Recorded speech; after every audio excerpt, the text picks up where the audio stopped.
Conspirators' Hierarchy, the story of the Committee of 300 Dr. John Coleman, forward. In my career as a professional intelligence officer, I had many occasions to access highly classified documents, but during service as a political science officer in the field in Angola, West Africa, I had the opportunity to view a series of top-secret classified documents which were unusually explicit. What I saw filled me with anger and resentment, and launched me on a course from which I have not deviated, namely to uncover what power it is that controls and manages the British and United States governments.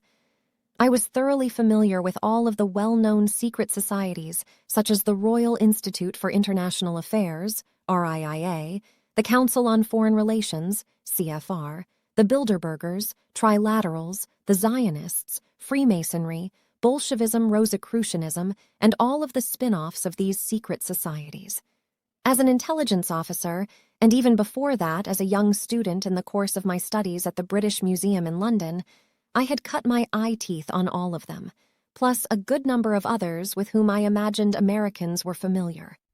But when I came to the United States in 1969, I found that names like the Order of St. John of Jerusalem, Club of Rome, the German Marshall Fund, the Cine Foundation, the Round Table, the Fabianists, the Venetian Black Nobility, the Mont Pelerin Society, Hellfire Clubs, and many others were at best totally unknown here, or else their true functions were at best but poorly understood, if at all. In 1969 to 1970, I set about remedying the situation in a series of monographs and cassette tapes. Much to my surprise, I soon found plenty of people willing to quote these names as if they had known of them all of their writing careers, but who were not in the least bit knowledgeable about the subjects, yet quite unwilling to state the source of their lately acquired information. I consoled myself with the thought that imitation is the sincerest form of flattery. I pursued my investigations, pressing on in the face of severe risks, attacks on myself and my wife, financial losses, continual harassment, threats, and calumny, all part of a carefully crafted and orchestrated program to discredit me, run by government agents and informers embedded in the so-called Christian right wing, the Identity Movement, and right-wing patriotic groups. These agents operated and still operate under cover of strong and fearless outspoken opposition to Judaism, their main enemy, they would have us believe. These agent informers are led and controlled by a group of homosexuals who are well-liked and well-respected by political and religious conservatives all across the United States. Their program of calumny, lies, and hatred, disinformation about my work, even lately attributing it to other writers, continues unabated, but it has not had the desired effect. I shall carry on with my task until I have finally ripped off the mask of the entire secret upper-level parallel government that runs Britain and the U.S. This book is a part of that ongoing effort. Dr. John Coleman, November 1991. An overview and some case histories. Certainly a fair number of us are aware that the people running our government are not the people who are really in control of political and economic matters, domestic and foreign. This has led many to seek the truth in the alternative press, those newsletter writers who, like me, have sought, but not always found what it is that is making the United States terminally ill. Seek and ye shall find has not always been the case with this group.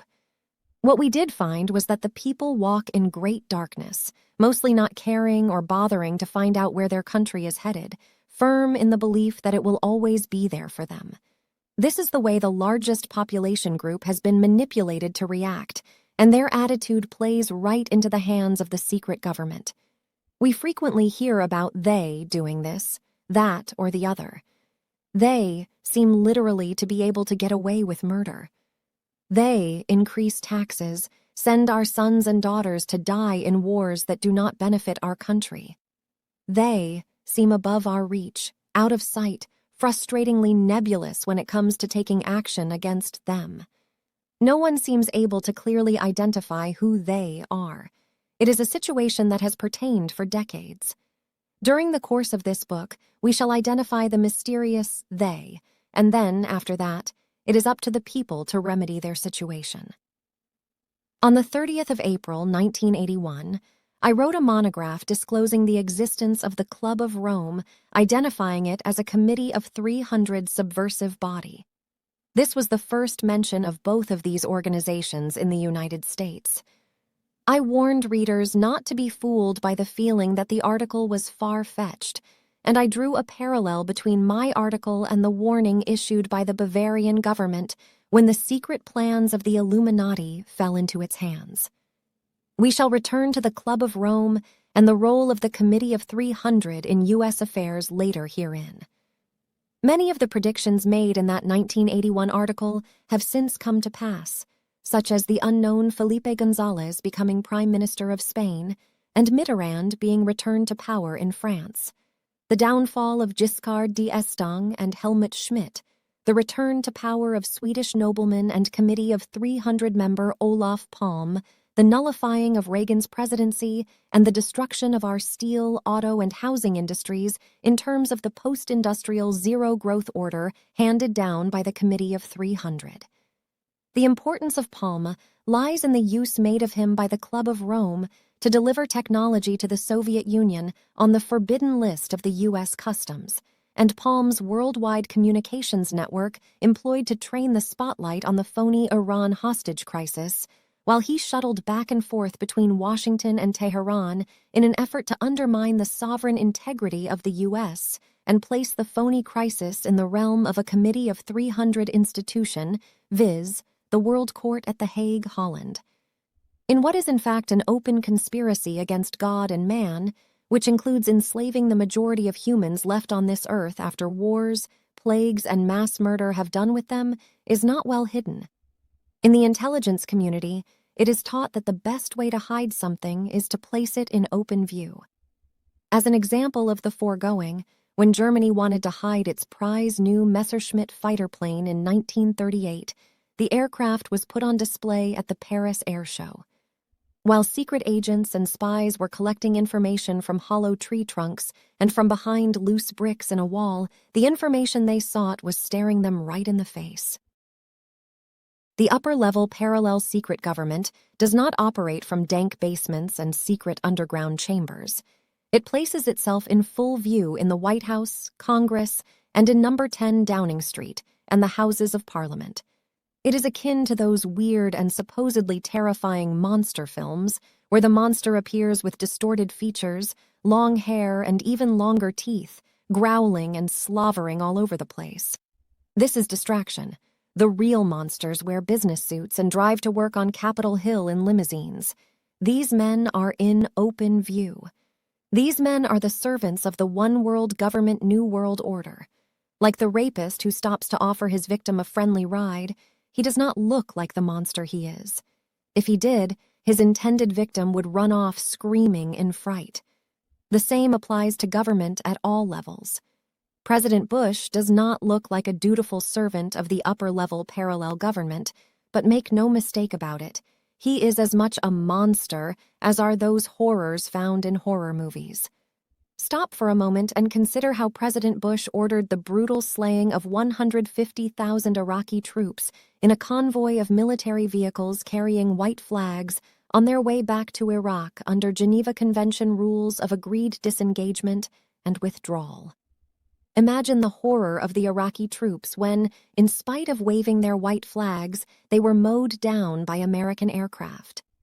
In another part of the front, 12,000 Iraqi soldiers were buried alive in trenches they occupied. Is that not monstrous, in the truest sense of the word? From where did President Bush get his orders to act in this monstrous fashion? He got them from the Royal Institute for International Affairs, RIIA, who received its mandate from the Committee of 300, also known as the Olympians. As we shall see, even the Olympians do not hide their faces.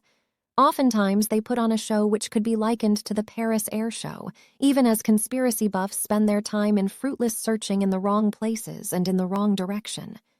Note how the Queen, Elizabeth II, performs the ceremonial opening of the British Parliament.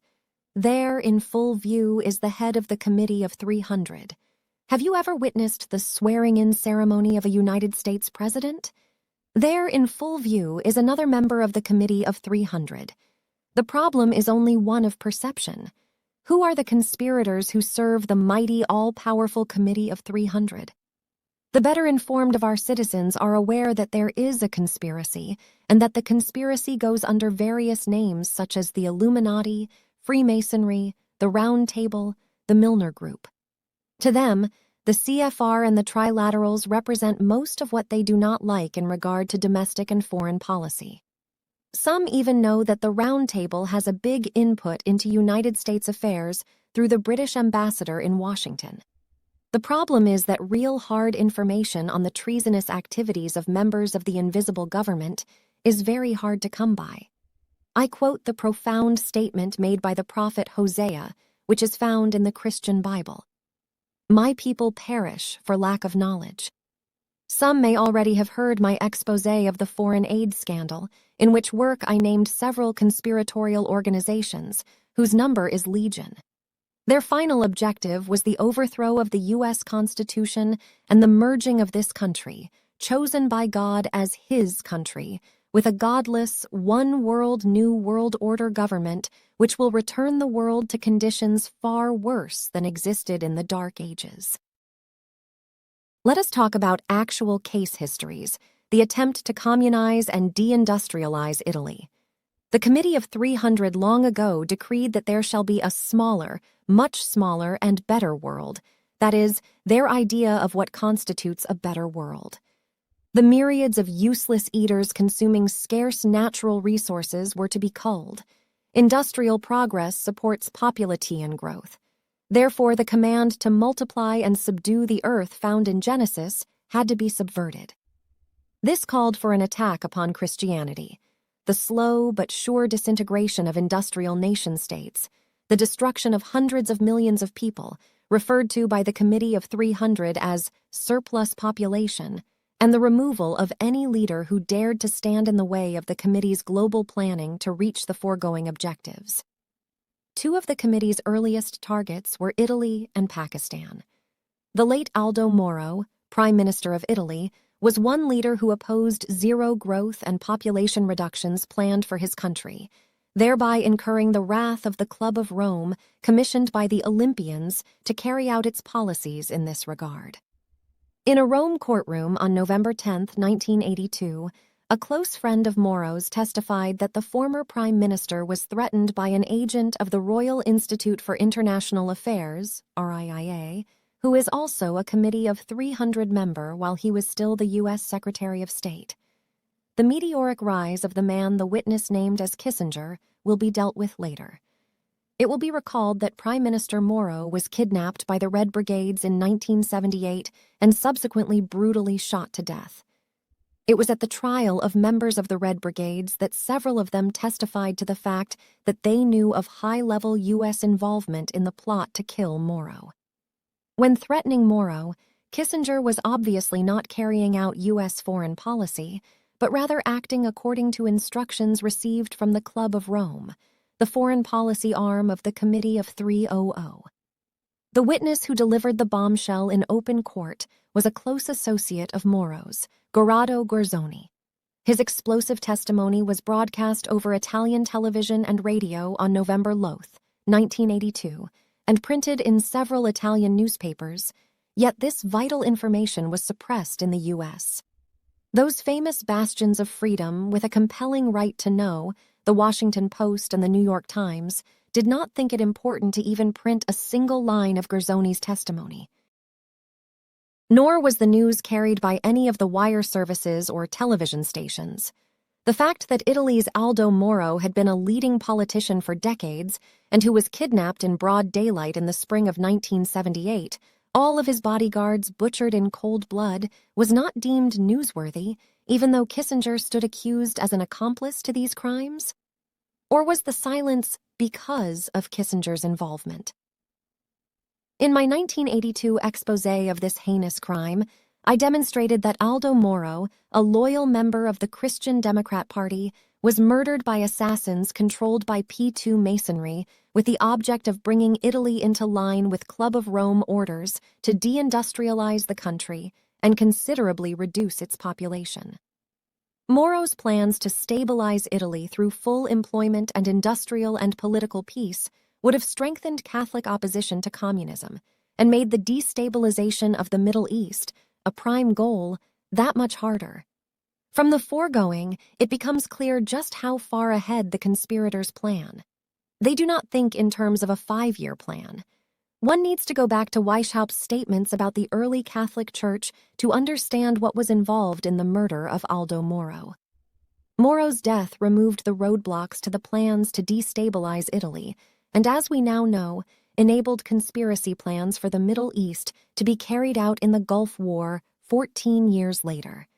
Italy was chosen as a test target by the Committee of 300.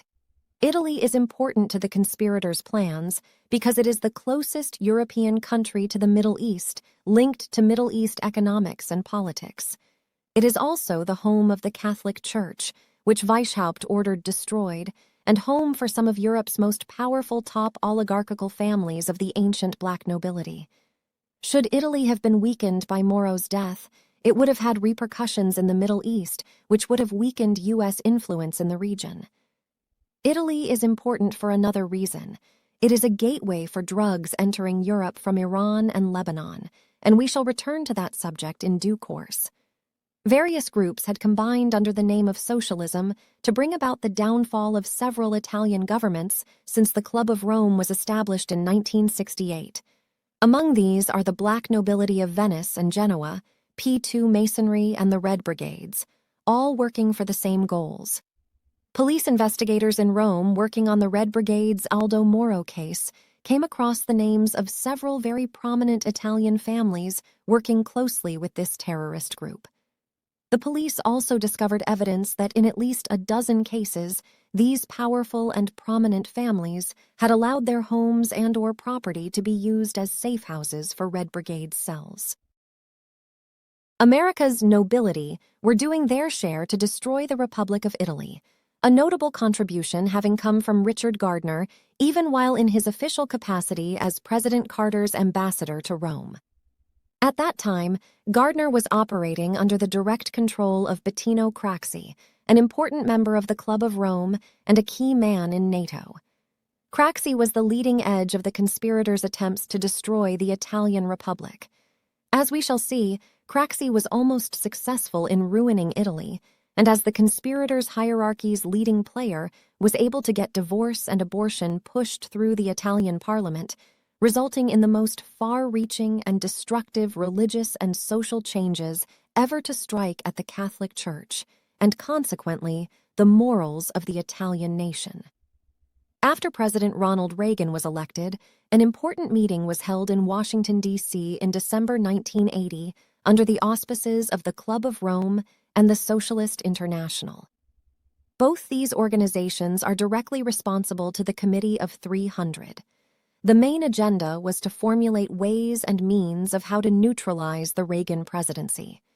A group plan was adopted, and as we look back, it is perfectly clear that the plan the conspirators agreed to follow has been very successful. In order to get an idea of how vast and how all-pervasive is this conspiracy, it would be appropriate at this point to name the goals set by the Committee of 300 for the pending conquest and control of the world. There are at least 40 known branch offices of the Committee of 300, and we shall be listing them all, together with a description of their functions.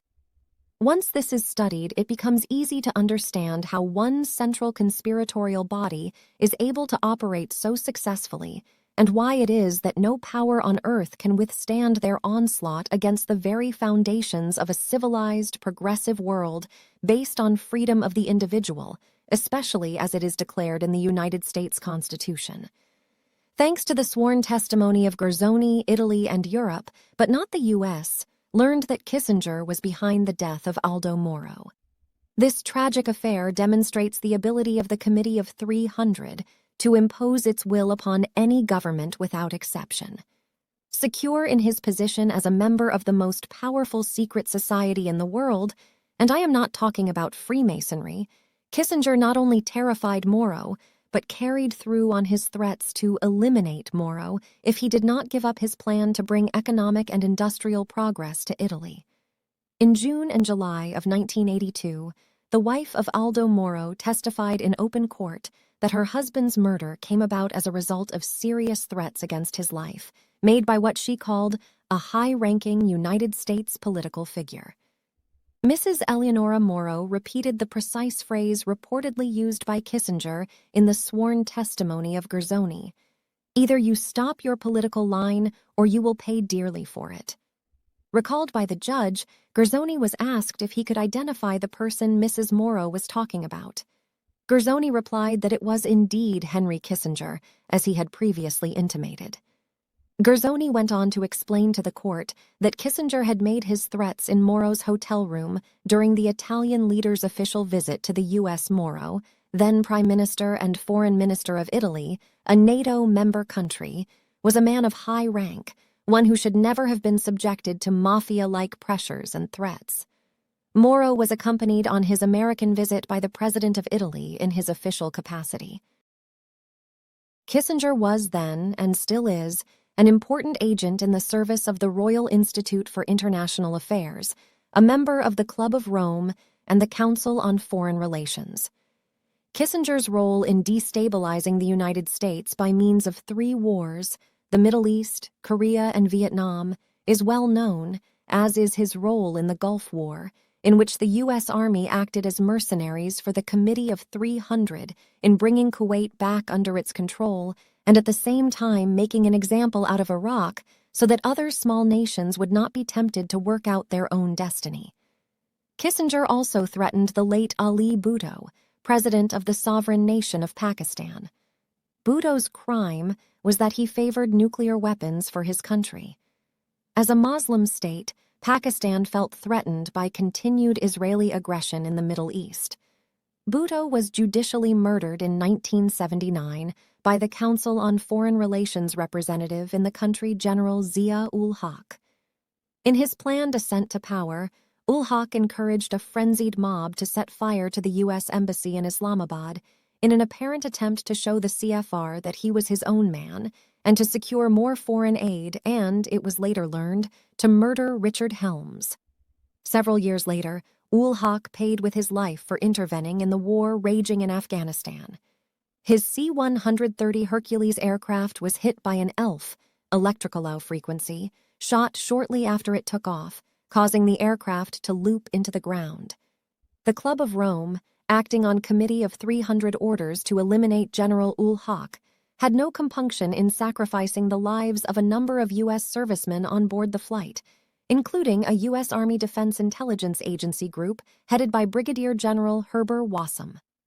General ul-Haq had been warned by the Turkish Secret Service not to travel by plane, as he was targeted for a mid-air bombing. With this in mind, ul-Haq took the United States team with him as an insurance policy, as he commented to his inner circle advisors. In my 1989 work, Terror in the Skies, I gave the following account of what happened. Shortly before ul-Haq's C-130 took off from a Pakistan military base, a suspicious-looking truck was seen close to the hangar that had housed the C-130. The control tower warned base security, but by the time action was taken, the C-130 was already airborne and the truck had gone. A few minutes later, the plane began looping the loop until it hit the ground and exploded in a ball of fire. There is no explanation for such behavior by the C-130, an aircraft with a marvelously reliable record, and a joint Pakistani-United States Board of Inquiry found no pilot error or mechanical or structural failure. Looping the loop is a recognized trademark of an aircraft hit by ELF fire. That the Soviet Union has been able to develop high-peak radio frequency devices is known to the West through the work of Soviet scientists who work in the Kurchatov Atomic Energy Institute's Intensive Relativistic Electron Beam Division. 2 of its specialists were Y.A. Vinogradov and A.A. Rukhadze. Both scientists worked in the Lebedev Physics Institute, which specializes in electronic and X-ray lasers.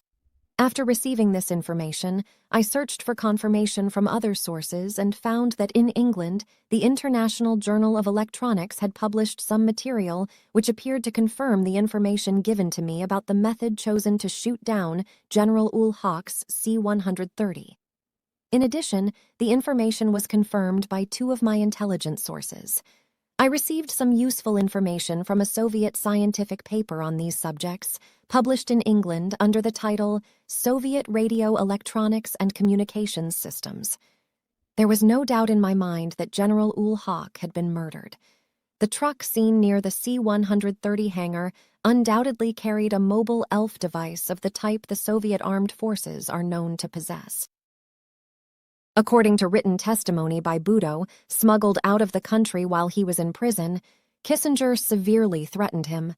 "I will make a horrible example if you continue with your nation-building policies." Buto had fallen afoul of Kissinger and the Club of Rome by calling for a nuclear energy program to bring Pakistan into a modern industrialized state, which, in the eyes of the Committee of 300, was a direct contravention of its orders delivered by Kissinger to the Pakistani government. What Kissinger was doing when he threatened Buto was not official U.S. policy, but the policy of the modern-day Illuminati. One needs to have a clear understanding of just why it is that nuclear power is so hated all over the world, and why the fake environmentalist movement, established and financially supported by the Club of Rome, was called upon to wage war on nuclear energy. With nuclear energy generating electricity in cheap and abundant supplies, third world countries would gradually become independent of U.S. foreign aid and begin to assert their sovereignty. Nuclear-generated electricity is the key to bringing third world countries out of their backward state, a state which the Committee of 300 has ordered to remain in position. Less foreign aid means less control of a country's natural resources by the IMF. It was this idea of developing nations taking charge of their destiny that was an anathema to the Club of Rome and its ruling Committee of 300. We have seen opposition to nuclear power in the United States successfully used to block industrial development in conformity with the Club's POS, Industrial Zero Growth plans. Dependence upon U.S. foreign aid actually keeps foreign countries in servitude to the Council on Foreign Relations. The people of the recipient countries receive very little of the money, as it usually ends up in the pockets of government leaders who allow the natural raw material assets of the country to be savagely stripped by the IMF. Mugabe of Zimbabwe, formerly Rhodesia, is a good example of how raw material assets, in this case high-grade chrome ore, is controlled through foreign aid. Lonro, the giant conglomerate run by Angus Ogilvy, an important member of the Committee of 300, on behalf of his cousin, Queen Elizabeth II, now has total control of this valuable resource, while the people of the country sink ever deeper into poverty and misery, notwithstanding a handout of in excess of $300 million from the United States. Lonro now has a monopoly of Rhodesian chrome and charges any price it likes, whereas under the Smith government, this was not allowed. A reasonable price level was maintained for 25 years prior to the Mugabe regime taking power. While there were problems during the 14-year rule of Ian Smith, since his departure, unemployment has quadrupled, and Zimbabwe is in a state of chaos and de facto bankruptcy. Mugabe received enough foreign aid from the U.S., in the region of $300 million per annum, to enable him to build 3 hotels on the French Côte d'Azur, Cap Ferrat, and Monte Carlo, while his citizens grapple with disease, unemployment, and malnutrition, not to mention an iron-fisted dictatorship that allows no complaints. Contrast this with the Smith government, which never asked for nor received 1 red cent in aid from the United States. Thus, it is clear that foreign aid is a powerful means of exercising control of countries such as Zimbabwe and indeed all African countries. It also keeps U.S. citizens in a state of involuntary servitude and therefore less able to mount meaningful opposition to government. David Rockefeller knew what he was doing when his foreign aid bill became law in 1946. It has, since then, become one of the most hated laws on the statute books following public exposure of what it is: a racket run by government and paid for by we, the people. How can the conspirators maintain their grip upon the world, and more especially, their chokehold over the U.S. and Britain? One of the most asked questions is, how can any single entity know at all times what is going on and how is control exercised? This book will attempt to answer these and other questions.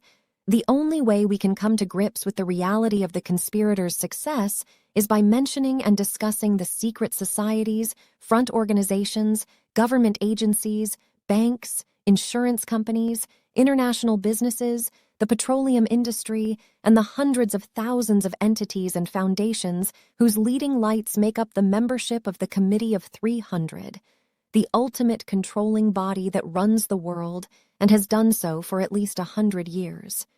Since there already are scores of books on the Council on Foreign Relations, CFR, and the Trilaterals, we shall go directly to the Club of Rome and the German Marshall Fund. When I introduced these organizations to the United States, few, if any, had heard of them. My first work, The Club of Rome, published in 1983, attracted almost no attention. Many uninitiated people thought the Club of Rome was something to do with the Catholic Church, and that the German Marshall Fund referred to the Marshall Plan. This is precisely why the committee chose these names, to confuse and to deflect attention away from what was happening. Not that the U.S. government didn't know, but as it was part of the conspiracy, it helped to keep the lid on information rather than let the truth be known. A few years after I published my work, a few writers saw in it a wealth of hitherto untapped information and began writing and talking about it as though they had always had full knowledge of it. It came as a revelation to them that the Club of Rome and its financiers, under the title of the German Marshall Fund, were two highly organized conspiratorial bodies operating under cover of the North Atlantic Treaty Organization, NATO, and that the majority of Club of Rome executives were drawn from NATO. The Club of Rome formulated all of what NATO claimed as its policies and, through the activities of Committee of 300 member Lord Carrington, was able to split NATO into two factions, a political, left-wing power group and its former military alliance.